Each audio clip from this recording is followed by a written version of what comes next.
Do you know what this is?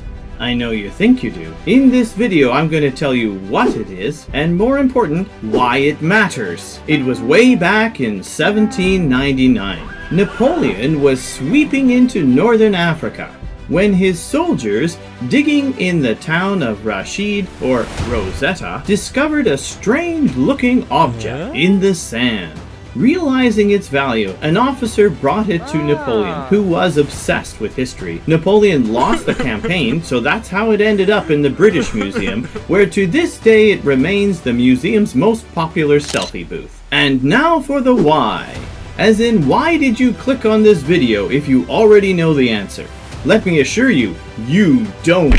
On this 2,000-year-old artifact, the priests of Egypt praised their Greek conqueror Ptolemy V Epiphanes in 3 languages: Ancient Greek, Demotic Egyptian, and Hieroglyphic Egyptian. At the time of its discovery, the first of these languages was mostly known, the second barely known, and the last a complete mystery.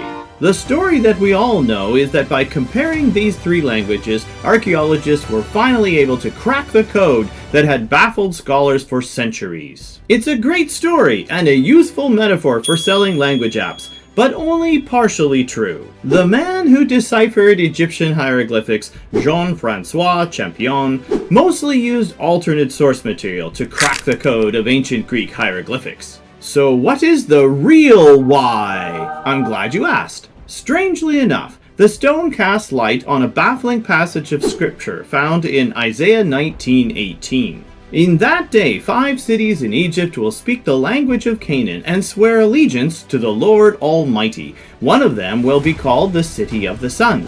The language of Canaan, as we all know, is Hebrew. So was there ever a time in history when the 5 cities of Egypt spoke Hebrew? Well, no.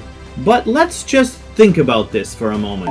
This rock was made in 195 BC. Nobody speaks or writes in Egyptian hieroglyphics anymore. Egypt was conquered by Alexander the Great in 332 BC. And for the next 1,000 years, Greek became the lingua franca of Egypt, including Hierapolis, the city of the sun. Oddly enough, Greek was also the language of Canaan, or Palestine, as the Romans would call it. In fact, the Old Testament of the Bible was translated into Greek in Egypt in the 3rd century BC and stored at the famous Library of Alexandria. The New Testament was written in Greek, and when the apostles quoted from the Old Testament, it was the Greek translation, the Septuagint, that they were quoting. And when the Roman Empire became Christianized during the reign of Constantine in the 4th century AD, Christianity became the largest religion in Egypt. So in a very practical way, this verse came true.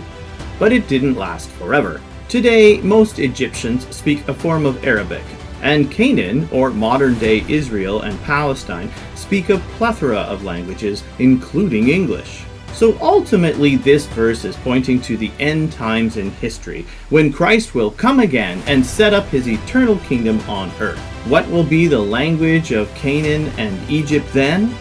I do not know. But if it's Hebrew, sign me up for the Rosetta Stone app.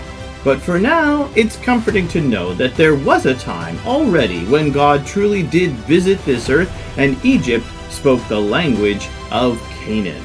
What is this stone we've been talking about? The Rosetta Stone. But then, you already knew that. Hi, I'm David, and I really need your help to get the message out. Please subscribe to my channel, and watch the next one.